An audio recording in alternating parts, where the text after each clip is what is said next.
Hey everyone, I hope you're doing well today, and we'd like to welcome you to our Clive Capital third quarter 2022 recap. We'll be talking for about 20 or 25 minutes about what we've been up to and what we're seeing in the market, and leave some time at the end for any parting thoughts or questions. So here's our roadmap. We're going to go through our company introduction, what we're seeing in the market, real estate market currently, what we've been up to this past quarter at Clive Capital, how our current portfolio is performing, current opportunities for investors, and what we have coming up for Q4 to wrap up 2022. Just a quick disclaimer here, we're not investment, tax, financial, or legal advisors. The material presented here is purely for educational and informational purposes. Please do consult these professional advisors when you do make such decisions, and visit our website for more information. So a quick introduction about us. We're Clive Capital. We help busy everyday professionals and investors passively add real estate to their portfolio to find financial freedom. These real estate investments provide a lot of great things: passive income, tax advantages, inflation and recession resistance, which are very hot topics right now, and portfolio diversity. My name is Keshav Kolur. I'm the founder of Clive Capital, and I have here with me today my partner, John, in marketing. John, if you want to go ahead and introduce yourself. Hi, everyone.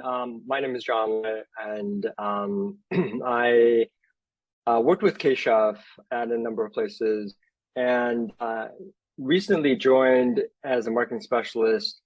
What I'm doing with Keshav for Clive Capital is really focused on a number of things. Marketing, the primary of those things. What you'll notice most recently is a change in our look and feel for our website. We're looking to revamp the website, and we're at the final stages where we're hoping to educate you as the investor on everything related to real estate investing, whether that be multifamily syndication, whether that be build rent, other types of investments. As we look into investing into these opportunities, we'll bring them to the website in educational material and other types of content, webinars, potentially even podcasts in the future, to help educate you on the real estate market. And so you'll see more and more of the changes coming to you in the near future. Do sign up for a newsletter. Go to clivecap.com to not only access all the great content on the website, but also sign up for a newsletter where you'll receive on a weekly basis updates about the market, updates about our investments. Back to you. Thanks, John. We also have Andrew Alagarbes, who helps us with email and digital marketing, and Ismail Porliagan, who helps us with our social media management. So currently, we manage 300 apartments in Houston, Texas, 98 homes built to rent in Lafayette, Louisiana, and 158 homes, again, built to rent coming up here in Foley, Alabama. Obviously, it's not just us four. We have a team of partners that we work with. And as you guys know, real estate is a team sport. Our business strategy at a high level, we invest in apartment complexes, 100 apartments or more, and we invest in land where we can build 100 homes or more and rent them out once we're finished building them. 100 units because this is where we typically start to benefit from economies of scale. It's cheaper to pay property management at this scale. We can buy materials and labor at scale at a discount, kind of like shopping at Costco. And we invest in the Southeast in landlord-friendly markets where we're seeing exciting market growth when it comes to population, jobs, companies moving in, etc. What we're seeing in the real estate market currently, it's a very exciting time, to say the least, due to a lot of different reasons. We're going to start off with what we're seeing from institutional investors, right? Kind of seeing how their money goes. That's a lot of smart money that they're moving around. So obviously we can align ourselves similarly. And here on the left is a graph about built to rent. that is half of our business strategy, like we mentioned earlier. And what we're seeing here is that institutional investors are recognizing that real estate is a very high valued asset. There's only so much land to go around and so much housing to go around. And in these built to rent communities where we're building homes and renting them out, we're seeing that buyers, investors are paying double per home what they used to pay 4 years ago. So right now they're paying around $440,000. And 4 years ago, when this trend really started taking off, they were paying $220,000. And that $440,000 figure right now is 20% over what your average American home buyer is paying at $370,000. And here on the right, we can see why housing is becoming such a hot asset to invest in, right? We're seeing that as interest rates go up and supply isn't keeping up with demand, that the cost of owning a single family home is far outpacing the cost to rent a single family home. And this problem is only going to be exacerbated by the upcoming interest rate hikes that we're seeing, because even though your home prices might come down, your monthly mortgage payment's going to go up. And that doesn't bode very well for especially millennials who make the bulk of the home buying market right now. A lot of these folks in this age segment, they went through the 2008 recession, they went through the 2020 COVID recession, they have student debt. And unfortunately, their financial situations don't allow them to be able to pay these higher monthly mortgage payments if they were to go the route of buying a single family home. So instead, what that does is push them into the rental market. And that's the market that both of our business plans on the apartment side as well as the built to rent side are in. And this trend in built to rent and institutional investors buying up homes and renting them out is only starting. So there's a study done by Yardi Matrix that currently states that around 5% of the rental market is owned by institutional investors. And they see that by 2030 or 2040, 40% of the rental market will be owned by investors. Now, you might think that that's a crazy number, but this past year in 2022 alone, so far, 1 in every 4 homes has been bought by an investor. So when you really think about that, 40% in a decade or two doesn't really seem that far off. And this right here, this graph has a big part to do with the affordability crisis, that we continue to see. So even though home prices are coming down because of the interest rate hikes that you see here, what this does is it increases the monthly payment you have to make on your home. And again, instead of letting people buy homes and pay cheaper monthly mortgage payments, they're instead pushed into the rental market because of that. And we still have a couple of interest rate hikes coming up, if I'm not mistaken. And until inflation comes down, we've seen that this is going to be the Fed's stance and the tool that they use to fight inflation. So with that being the state of the market, how are we navigating it? What we're doing, like we said, is a two-pronged approach. We are investing in apartments, again, rentals, and renovating them. And more excitingly, we're investing in new construction. New construction might seem very risky, if we were to look at other periods of time, but right now, we know that this makes sense for a lot of factors, right? We know that there's low supply, anywhere between 2 to 3.5 million homes short nationally, depending on what source you're quoting. Like we saw on the previous slide, there are rising interest rates, which again, push people out of the home buying market into the rental market.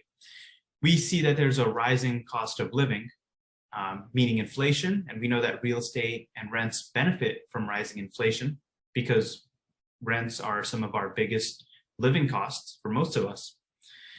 There's institutional investor demand. So once we do build up these homes, we know that these big hedge funds, the Blackstones of the world, they're interested in buying our product because they're chasing yield.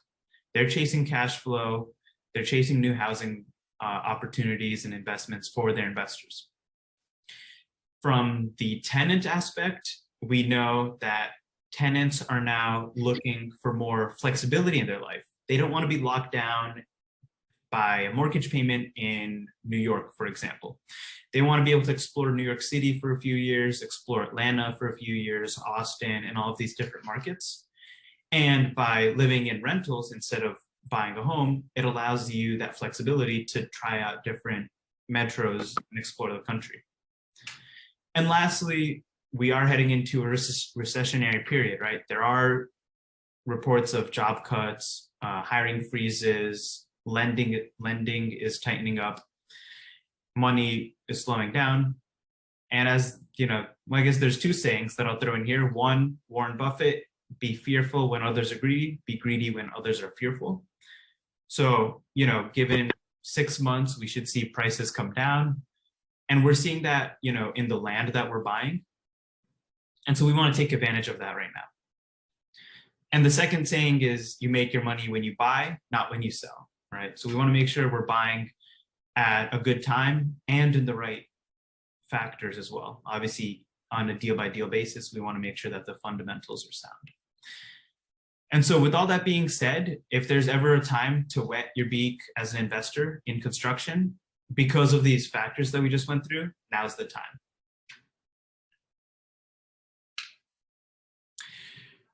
So given all the volatility and uncertainty that we're seeing in the markets in general, how are we navigating it here at Clive Capital? We're doing these 5 things at a high level. Obviously, I'm not going to go into the crazy nuances. We can dig into that if there's interest. But at a high level, we're continuing to be diligent in performing our background research on markets. We're making sure that we have boots on the ground, local experience, who has been doing this in that specific market for years, right? On our Lafayette deal in Louisiana, our development partners at Hammerhead Capital, namely Derek Alexandrenko and Chris Vaughn, they grew up in the area and they've been developing real estate there for a few decades now. We are conservative on our rent growth and our exit cap rates. This is standard to most syndications, I would hope, but rent and expense growth, we always make sure to pencil in 2%, 3%. Anything on top, you know, like the crazy 10% we've been seeing this past year or two, that's just icing on the cake. Exit cap rates, we're making sure that we're significantly higher than where the current market cap rate is. For example, on our 98 unit home build out in Louisiana, we estimate that the current market cap rate is around 5%. And when we go to sell, we're assuming that it's going to expand by 80 bips in 4 years. So that means a 5.8% cap rate. And this is for a new Class A product. Other built to rent that communities we're seeing them trade around 4%, you know, low 4s. But we just want to be on the safe side there because we never know what kind of curveball the market could throw at us. We're conservative with our business plans, right? On construction, for example, what this means is, let's say we're confident that we can build 10 homes. Instead of assuming that we can build 10 homes, we're going to say, hey, let's be safe and assume that we can only build 6 homes a month. Because there's always going to be material shortages, labor shortages. You know, since we're building in Louisiana, there's going to be heavy rainfall certain times of the year. So we just want to be safe. There's contingency and replacement reserves, right? In case construction goes over budget or anything breaks, we don't want to have to go back to our investors for a capital call. That's a bad look on us as an investment firm. And we don't want to dilute our investors' shares either. So we always make sure that we have extra funds in the bank in case a rainy day comes around. For our development project, 98 homes, for example, we have $1.3 million in the bank. So that's padding on an extra 10% on our construction budget that we would have to blow past to miss our return targets. And this one is specifically for our development projects, but our construction loans are floating rate, meaning they track SOFR. So as interest rates go up and down, the rate on our construction loan also accordingly goes up and down. And we don't want to be caught in a scenario where rates are significantly higher than where we originally closed on the loan at. So what we do is we buy a rate cap to say, hey, we don't want our interest rate going higher than 10%. No matter what the market does, we don't want it going past 10%. If it goes lower, that's great, but we don't want it to go higher. And when we do finish construction, for example, on these 98 homes, we predict that we'll be finished building out the homes by spring of 2025. Again, conservatively, we aren't planning on a refinance in our underwriting because we don't know where the lending markets are going to be at and where interest rates are going to be at. If they're lower, that would be nice, but we don't want to assume that, funding is going to be out there, that people will be handing out refinances as easily as they were these past few years. So we also assume that we're going to be paying 10% interest on our construction loan for the entire 4-year hold period before we go to sell. And so any refinances along the way is, again, icing on the cake and better for our investors and for us. We always want to set the bar low and overachieve instead of overpromising and underachieving. And we realize in a market like this, where there's a lot of uncertainty going around, that investors would much rather see a more realistic, safe projection on their return, say 15% IRR, 17% IRR, than a crazy, almost too good to be true 20% IRR. So we like to be on the safe side with our money and our investors' money. So Q3, Clive Capital, here's what we've been up to. John, if you want to kick off what you've been working on the marketing side. Sure. So as I mentioned, the website, see pretty significant investments in the website and the content that we showcase on the website. You'll also see tidbits about our portfolio. So we have the Crest as Keshav mentioned, but we have any other investments that have made in the past, and when we're announcing in the near future, will be located under the portfolio menu item. So go there with any interest that you might have. We'll have webinars posted here as well, and then newsletters. There are plenty of places to sign up for newsletters on the website. So definitely go here to find out more information about our investments, about how you can learn more about commercial real estate in multifamily syndications and build to rent in general. Thanks, John. Yeah, I should say with all of John's hard work and the team's hard work that if you Google Clive Capital now, we are the #1 search result on Google. That might seem like not a big accomplishment, but a few weeks ago, definitely a month ago, if you Google Clive Capital, the old commodities hedge fund that shut down in London in 2008 would show up. And that's not the kind of reputation we want. So there. We've also partnered with the 3D rendering company, Applet 3D, to provide renderings of the developments that we're working on. And we'll show a couple of pictures here in a few slides. But when you invest in a development project, usually you're investing in just land, right? How do you give investors, partners, the bank, and your tenants, your future renters, an idea of what they're investing into or buying into? It's pretty hard to conceptualize an abstract concept like, hey, 98 homes, dog park, pond, trail. What is it all going to look like? So we partnered with the 3D rendering company to provide those renderings to everyone who would benefit. We also brought on an underwriter to help us continue to analyze opportunities, and more importantly, stay in touch with our lenders.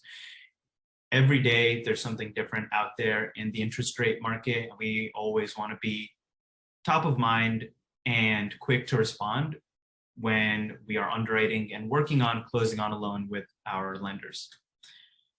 And lastly, we are working on integrating property management software so that we can track the progress on our build-to-rent projects and give real-time, quick updates on how we're doing with construction, how our investors are doing, and whether we're on track, whether we're ahead, whether we're behind, just so we can always keep a pulse on it and make sure we're hitting, if not exceeding, our investors' expectations. So now we're going to go into what our current portfolio looks like and how we're doing there. So this is our 300 apartments in Houston, Texas, called the Timberwalk apartments. We sent our first distribution out to investors, 4.1% annualized. So this means if you invested $100,000, for example, you would receive $4,000 per year in passive income in cash flow. And we should be sending out our second distribution here this week, actually. So this opportunity, we send out monthly cash flow distributions. Our income and our expenses are actually outperforming our budget. So that's always great to hear. And that means that our net operating income, or our profit, is 2.5% higher than what we had projected. Again, all great news for the partners and our investors. And we signed 11 new leases and renewed 15 leases with average increases of $50 to $75. Now, this is a 506B opportunity, B as in Bravo. And for those of you who are not familiar, there's two types of syndications in these commercial real estate opportunities. There's a 506B as in Bravo and a 506C as in Charlie. And a 506B, the advantage there is while we can't advertise about it while we are closing the deal, we can bring up to 35 non-accredited investors. So an accredited investor is someone who meets one of three requirements.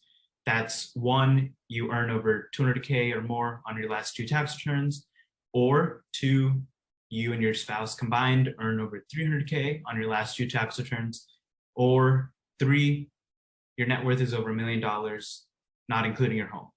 That's just my understanding. I'm not an advisor, tax advisor, or lawyer of any sort. But if you don't meet one of those three requirements, that means you are a non-accredited investor. And that's fine. It's just more difficult to learn about these opportunities. So if you are a non-accredited investor and you want to invest in commercial real estate, but you don't meet one of those three requirements, please do reach out. We always have opportunities for non-accredited investors. We just want to make sure that we get to know you and can build a substantial relationship and make sure that we're a good fit for each other before we work together on such an investment and helping you build that passive income for yourself and your loved ones. So second, this is an ongoing opportunity we have right now, but we're close to closing it. So this is 98 homes that we're building in Lafayette, Louisiana, and this is a build-to-rent project.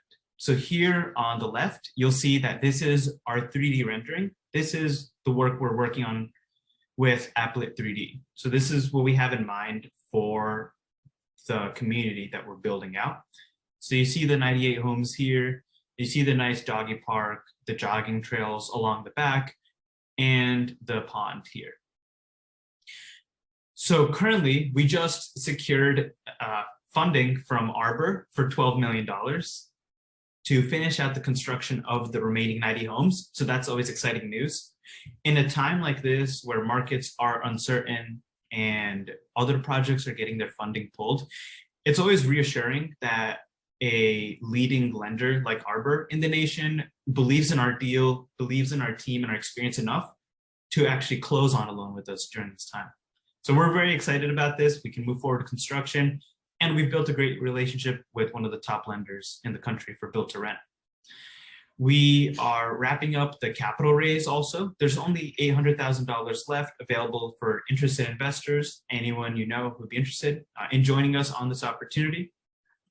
And what they would be looking at is an 86% return on investment over 4 years. And that's 21% per year, right? Like where else are you going to be getting that? 17.5% IRR. And that's with eight risk mitigants baked in. Like I said, we like to be safe with our capital, with our investors' capital, and we would much rather underpromise and overachieve than the other way around.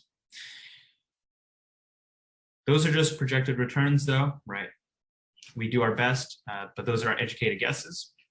Currently, we have 8 out of the 98 homes built, and they're renting out at $1,700 per month. That's what we've underwritten these homes to rent out at. But we see these rents going a lot higher. not only because of market factors, but because currently it's only 8 homes. We haven't built out the pond. We haven't built out the nice amenities like the jogging trails and the dog park. So once that's all complete, then we know that we have a much more premium product and that our houses here will command a higher rent. And we know that the real estate market, right, the rents are going to go, they're going to trend upwards these next few years. So it's a promising sign for us as partners, as syndicators, that we're already hitting those rents 2-3 years in advance comfortably. And we're not even halfway through with the development.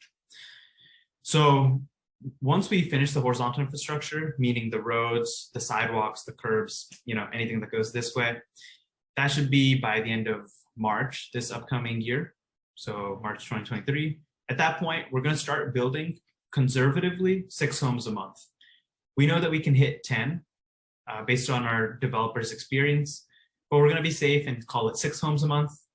And at that rate, we are going to finish construction February of 2025.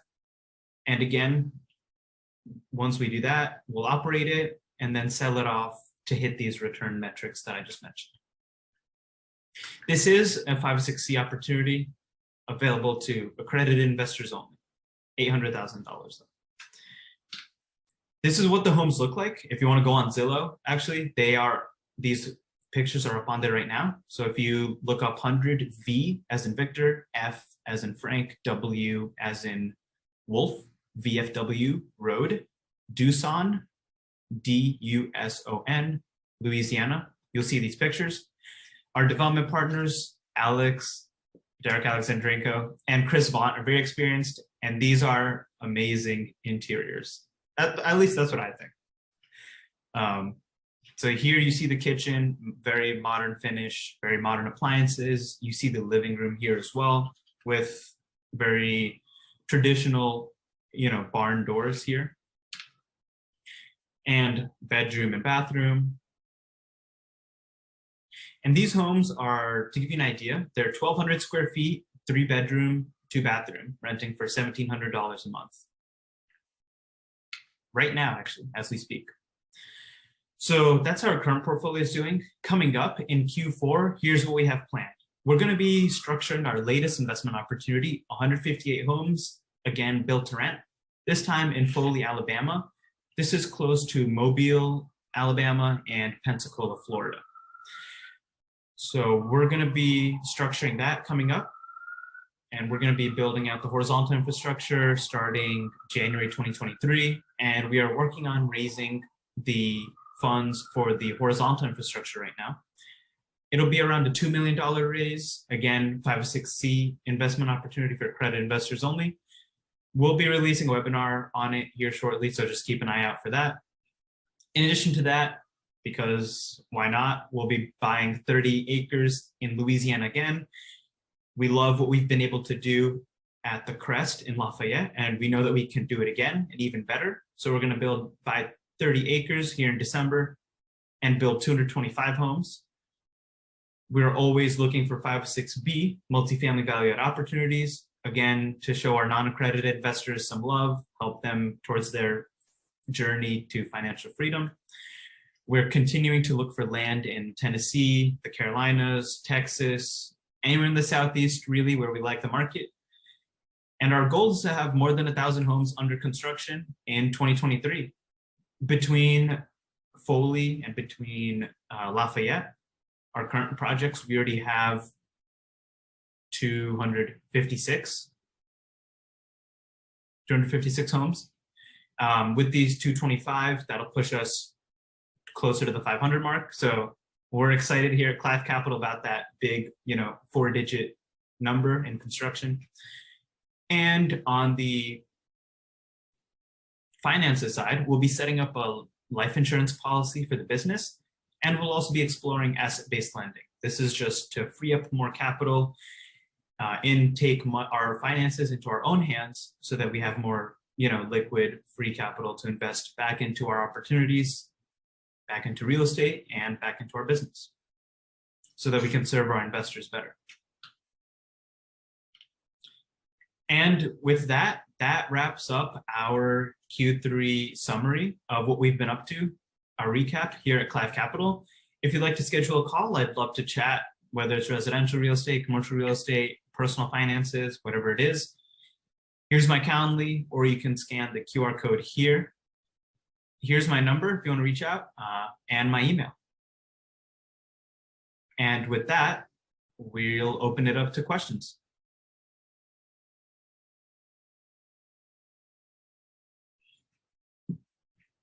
I was going to say, Keshav, one question I typically get is why build to rent is better than, or maybe comparable to multifamily syndication right now. Like, what are the advantages of build to rent, especially in this environment? Sure thing. Yeah. Well, we have to remember, right? Build to rent, it is a construction deal, so it is inherently riskier than just value add where you renovate an existing apartment complex. But as the old saying goes, with higher risk comes higher reward. But in this market, I think your risk really is mitigated because from the macroeconomic standpoint, we're short 2 to 3 million homes. So there's a supply need for it. Interest rates are going up, which makes buying a home less affordable. That pushes people to rent. But instead of renting an apartment where you're crammed next to a person on the left, on the right, up, down, across, what if you could instead pay rent, but have your own backyard, have a doggy door for your dog, have that backyard for your kids to run around. And if you want to go out for a jog, you can still do that, right? On those jogging trails, you still have similar amenities to what you would have in an apartment complex, but you have affordability and you have privacy. So it really is the best of both worlds in apartment living and buying a single family home. From the tenant's perspective, and from the investor's perspective, right? People need housing right now, especially. And once we build out these homes, we know that institutional investors like Blackstone, like Fundrise, they're ready and have credit lines to gobble up these built-to-rent communities from us and manage it for themselves and deliver returns to their investors. Great, thanks. The other question I had was in relation to, gosh, we might have to cut this part out. I just lost it.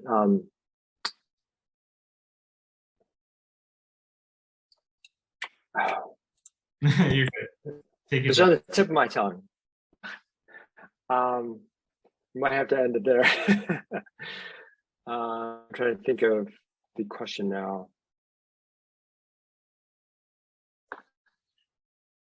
Oh, yes. Yeah. So the other question I have was, and the other question I think investors would have is, in terms of disposition, you make money when you buy, but I think we also have an exit strategy in mind. It's institutional investors that most likely have the entire portfolio of homes. And are there other exit strategies we have in mind, such as maybe keeping the portfolio if we see that it's high ROI, selling, bits and pieces of it off? How is the land platted so that it gives us flexibility? Exactly. Yeah. So land on the developments we've been working on so far in the Crest and in Foley, they're individually platted, which means we don't have to sell off all 100 homes, all 158 homes to one buyer. We could sell off 10 or 20 at a time to maybe smaller syndication groups or mom and pop operators. And maybe we only sell off half the portfolio and then keep the other half. Maybe what we do is some of our investors want out, some of us want to stay in. So we could buy out some investors who want that big capital event at the end, that sale, and they can put into their next deal. And then some of us, we can keep the asset because it's cash flowing, right? It's cash flowing 10%, 12%, whatever the numbers are. And we can hold on to that asset for decades to come. What that does is we don't have to pay a huge tax when we go to sell.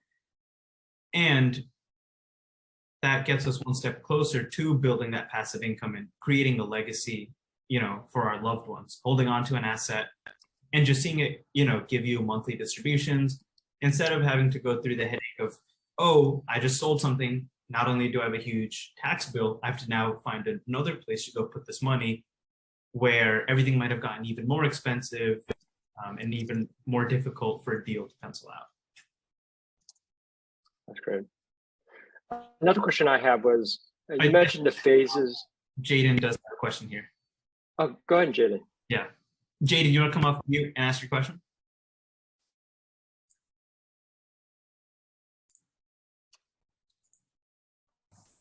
Yeah, there you go. Hey there. Can you hear me? Yeah, I can hear you, Jaden. Awesome. So I was just curious, and you kind of touched on it. What is the benefit of building the single family homes instead of large multifamily? And, I'm not necessarily all that experienced in build to rent, but I feel like, and it seems to me that the economies of scale that you would get with large multifamily would outweigh maybe the what's the word? the kind of attention that you would get from tenants is what you were mentioning. Having single family houses as your product instead of apartments, but I just feel like the economies of scale of large multifamily outweigh that. They probably do. Like you have one structure instead of a bunch of individual structures. But we've noticed that government officials, like city officials, who have to obviously approve your construction plans during the entitlement phase, they like built to rent more than they do new apartments. In Foley, in Alabama, our 158 home project coming up, the city officials have actually placed a moratorium in place for any new multifamily construction. So they don't want new apartment complexes. They actually like the built to rent concept because of the green spaces that we're able to provide, right? Like we can put trees in backyards. We can provide those backyards. And from the tenant's perspective, a lot of people now, right? Like they'll have kids or they'll have dogs especially. Like people love those doggy doors in the back, we've noticed, for their dog to run around. And that's a lot harder to do in multifamily. So people like the privacy that comes with the single family home living in a built to rent community. Absolutely. Thank you, guys. Yeah. I'd also add to that. If you're thinking about build to rent, it gives the optionality of being able to sell at phase. So that explain the three phases that acquiring the infrastructure and entitlements, the horizontal infrastructure development, and then the actual vertical construction of the homes.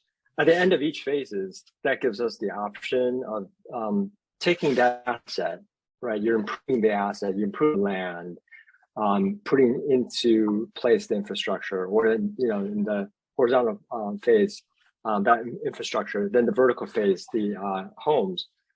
You're putting value into the land, and then you can then sell it for some return, right? And so that gives us the option of saying, at the end of the phase, are there investors, and do we want to sell that asset because it makes much more sense, a higher return for investors to be able to sell it and then move on to the next investment, or do we continue building the investment and then realizing the incremental increase in the asset value at the next phase? So that gives us the option at each phase to be able to do that. Whereas multifamily, start building, you can't just stop and sell it to someone else. It makes it very, very difficult to do that. You're more or less locked into the entire development. Here, you have the option of selling at any of the phases. That makes sense, Sean. I appreciate. Yep.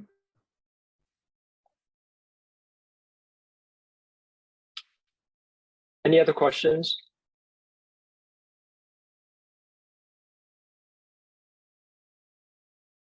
I think that's it.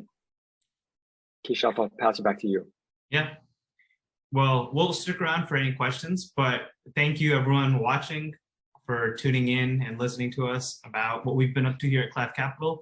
For anyone who is interested in finding financial freedom and investing in real estate passively, please feel free to reach out to me. My contact information is here, and we'll see you soon on our continued series of educational webinars. Have a good Wednesday in the meantime.